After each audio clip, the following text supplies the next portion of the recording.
আমরা এবার আলোচনায় যেতে চাই নুরুল হক নূরের কাছে। নুরুল হক নূর, আপনারা একটা আলোচনা করেছেন সম্ভবত ইসলামী আন্দোলনের সাথে, সেটা হচ্ছে ইসলামী আন্দোলনের সাথে বৈঠক করে আপনারা বলেছেন যে স্থানীয় সরকার নির্বাচনটা আপনারা আগে চান। কেন চান যে যদি একটু জানতে চাই, যে এখানে বিএনপির একটা বিরোধিতা আছে স্থানীয় সরকার নির্বাচনের ব্যাপারে, আপনারা কেন চান যে একটা স্থানীয় সরকার নির্বাচন? 23 এপ্রিল সম্ভবত আপনারা বৈঠকটা করেছেন। এই সরকার গঠন হওয়ার পরপর থেকে আমাদের দুইটা পলিটিক্যাল বক্তব্য পরিষ্কার ছিল। এক নাম্বার হচ্ছে যে এটা আমরা এই সরকার গঠনের আগেও আমরা শেখ হাসিনার সময় যখন অর্থনৈতিক সংকট এবং বিশেষ করে মার্কিন যুক্তরাষ্ট্রের নিষেধাজ্ঞা সহ নানান ক্রাইসিস নিয়ে আলোচনা হচ্ছিল, সেই সময় আমরা বলেছিলাম শেখ হাসিনার প্রতি আহ্বান জানিয়ে যে 2 বছরের জন্য সব দল মত কিনে জাতীয় সরকার করেন।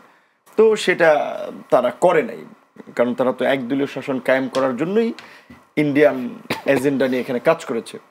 সো পতনের পরে আমরা বারবার এটা বলছিলাম যে এখন এই যে একটা বিশাল সংস্কারের গণদাবি তৈরি হয়েছে, এই গণদাবি শুধু এই 5ই আগস্টের পরে তৈরি হয়েছে সেটা না, এর আগেও আমরা 42টি দল বিএনপি সহ আমরাও আলাপ আলোচনা করে একটা 31 দফা রাষ্ট্র সংস্কারের একটা রোডম্যাপ বা কর্মসূচি দিয়েছিলাম। এবং এখন এই যে সংস্কারের যেসব বিষয়ে আলোচনা হচ্ছে, আই থিঙ্ক তার অন্তত 70% কন্টেন্ট অন্তত 31 দফার মধ্যে আছে। সেটাও একটা সম্মিলিত আপনার এজেন্ডা ছিল, সেটা কোনো সুনির্দিষ্ট দলে না। হয়তো সেখানে আমাদের কিছু এই যে বিষয় অন্যদের সাথে মিলে নাই, আমরা সরে এসেছি, অন্যদের কিছু বিষয় মিলে নেয়, বাট একটা 31 দফা হয়েছিল। সো রাষ্ট্রের যে একটা সংস্কার প্রয়োজন, রিফর্ম প্রয়োজন, ইনস্টিটিউশনগুলোকে নতুন করে বিনির্মাণ প্রয়োজন, এই উপলব্ধিটা এবং আলোচনাটা কিন্তু আগে থেকে ছিল। যেই কারণে বিএনপি নির্বাচন আগেই মানে তখন ঘোষণা দিয়েছিল সরকার আসার আগে যে তারা জাতীয় সরকার করবে, অর্থাৎ সবার রিপ্রেজেন্টেশন নিয়ে।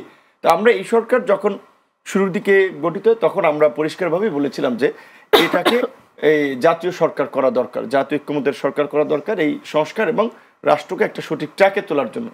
সেটা হয় নাই, যেহেতু 8 মাসে এই 8.5 মাস হয়ে যাচ্ছে, হয় নাই, এখন না হওয়ার সম্ভাবনাই বেশি।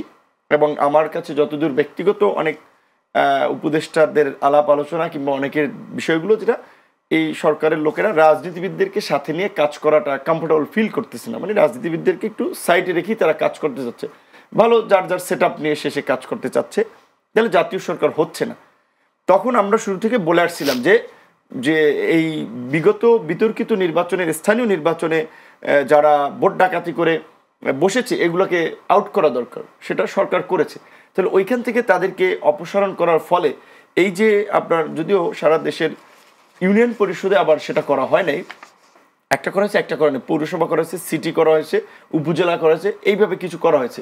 তো এই যে একটা বড় সংখ্যক আপনার স্থানীয় সরকার প্রতিনিধিবিহীন প্রতিষ্ঠানগুলো চলছে, যার ফলে নানান ধরনের সমস্যা হচ্ছে জনগণের সেবা পেতে, কিংবা নানান ক্ষেত্রে ধরেন একটা অনিশ সার্টিফিকেটের কথা যদি ধরেন, ডেথ কিংবা জন্ম মৃত্যুর সার্টিফিকেটের কথা বলেন, ওগুলো তো দেয় ওখানকার লোকাল কমিশনার, উপজেলা চেয়ারম্যান, ইউনিয়ন পরিষদের চেয়ারম্যান, তারা চেনে।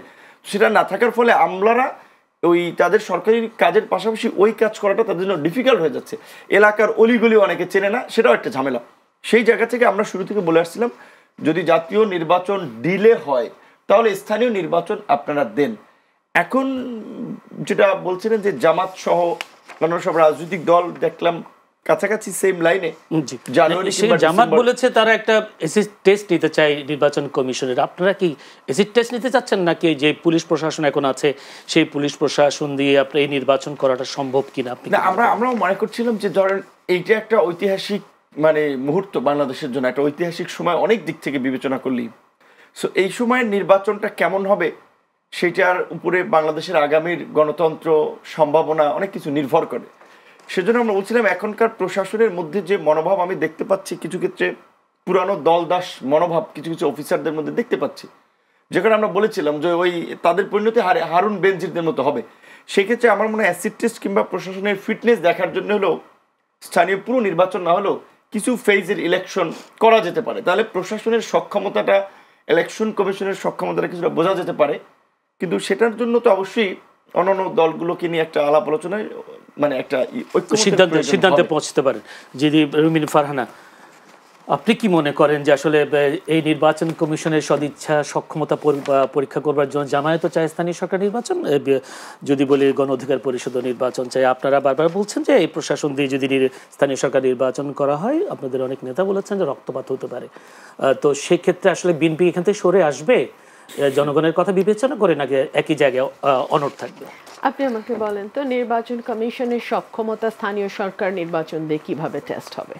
নির্বাচন কমিশনে এর আগে আমরা যেটা দেখেছি, সরকার দলীয় যারা ছিলেন তাদের ব্যাপারে নির্বাচন কমিশন অন্ধ বধিরের ভূমিকা পালন করেছে। কিন্তু এখন তো স্থানীয় সরকার নির্বাচন কোনো মার্কায় হচ্ছে না। এখন তো স্থানীয় সরকার নির্বাচন হবে, মানে এটা কোনো দলীয় মার্কা থাকছে না, দলীয় কোনো প্রার্থীও থাকছে না। তো আপনি কিভাবে তার সক্ষমতা, মানে আপনি যদি সেই অর্থে জাতীয় নির্বাচনের সঙ্গে তুলনা করে বলতে যান, তাহলে তো তার সক্ষমতা এইভাবে মানে প্রমাণ করার জায়গা এটি নয়। দুই হচ্ছে, আওয়ামী লীগের যারা রুট লেভেলে পলিটিক্স করে তাদেরকে যদি আবারও আপনি পলিটিক্সের মূলধারায় আনবার চেষ্টা করেন, তাহলে আমার মনে হয় স্থানীয় সরকার নির্বাচন can be the best way to do that. আপনি নির্বাচিত হয়ে যাবেন, আপনার নৌকা তো আর মার্কা নয়, আপনি অন্য যে কোনো মার্কায় দাঁড়াবেন এবং আপনি নির্বাচিত যদি হতে পারেন, আপনি কিন্তু মেইন স্ট্রিম পলিটিক্সে আবারও ঢুকে যেতে পারছেন। সো এটার একটা, এই যে আমরা এখনো কিন্তু ফয়সালা করি না। আপনি কি মনে করেন এই নির্বাচনের মাধ্যমে আওয়ামী লীগ পুনর্বাসন করার একটা সুযোগ আছে? বিরাট সুযোগ আছে। না হলে আমরা তো এখনো ফয়সালা করি নাই যে আওয়ামী লীগ বাংলাদেশের রাজনীতি করবে কি করবে না। আমি কিন্তু কোনো রায় দিচ্ছি না, ডোন্ট গেট মি রং। যেটা আমি বলতে চাইছি যে তিনটি উপায়ে যে কোনো একটি রাজনৈতিক দলের ভাগ্য নির্ধারিত হতে পারে। একটা হচ্ছে নির্বাহী আদেশ দিয়ে আপনি তাকে নিষিদ্ধ করতে পারেন, জামাতকে যেটা করা হয়েছিল।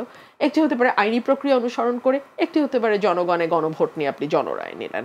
তো এখন এই তিনটির কোনোটি আওয়ামী লীগের ব্যাপারে এখনো অ্যাপ্লাইড হয় নাই।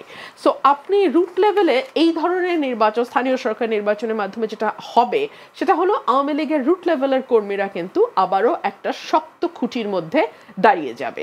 আর তিন হচ্ছে আইন শৃঙ্খলা পরিস্থিতির কথা আপনি চিন্তা করেন। আমাদের একজন শহীদ সন্তান লামিয়া রেপ হওয়ার পরে আত্মহত্যা করেছে। আপনি না তার রেপ ঠেকাতে পেরেছেন, মেয়েটি কিন্তু সাহসী কম ছিল না, মেয়েটি কিন্তু মামলা করেছিল। তার 1 মাস পরে মেয়েটি আত্মহত্যা করে। কেন? কারণ এমন সমাজে আমরা বাস করি যে সমাজ মেয়েটিকে বাঁচতে দিতে চায় নাই। ঠিক আছে? এই সমাজে যা কিছুই হোক না কেন, দিন শেষে একটা মেয়েরই দোষ হয়। সো 1 মাস সমাজের সঙ্গে যুদ্ধ করে মেয়েটিকে হার মানতে হলো। আমরা কিন্তু আইন শৃঙ্খলা পরিস্থিতি কেমন এটার জন্য খুব বেশি হাতড়ানোর দরকার নাই। আমরা যদি প্রতিদিনকার গণমাধ্যমের নিউজগুলোর দিকে একটু চোখ রাখি, আমরা বুঝতে পারবো বাংলাদেশের আইন শৃঙ্খলা পরিস্থিতি কি।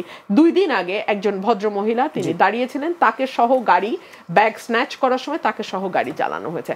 সো এই দুটো উদাহরণ মানে আমি দিলাম, কিন্তু এরকম অসংখ্য উদাহরণ আসলে প্রতিদিন হচ্ছে। এবং বলা হয় যে পুলিশ সক্রিয় হচ্ছে না। আপনি আমাদের স্বরাষ্ট্র উপদেষ্টার ব্যাপারে শুনবেন, তিনি কিছুদিন আগেও বলছেন পুলিশ সক্রিয় হচ্ছে না। হ্যাঁ, এখন নাকি আগের চেয়ে একটু বেটার হচ্ছে অবস্থা, কিন্তু পুলিশ সক্রিয় সেভাবে হচ্ছে না।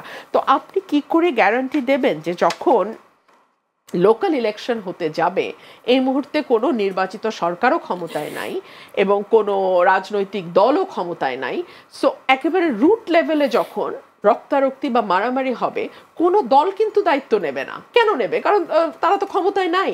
সো কোনো নির্বাচিত সরকার ক্ষমতায় নাই। সো এরকম একটা জায়গায় আপনি যখন এই ধরনের নির্বাচনের দিকে যাবেন, সেটি আইন শৃঙ্খলা পরিস্থিতির অবনতি ঘটাবে, সেটি আওয়ামী লীগের পুনর্বাসনেও সাহায্য করবে এবং সেটি সার্বিকভাবে দেশের মানে পুরো পরিস্থিতিটাকে একটা ঘোলাটের দিকে নিয়ে যাবে। আর তার চেয়ে বড় কথা, আসল নির্বাচন না করে আপনি এত ফন্দি ফিকির করতেছেন কেন ভাই?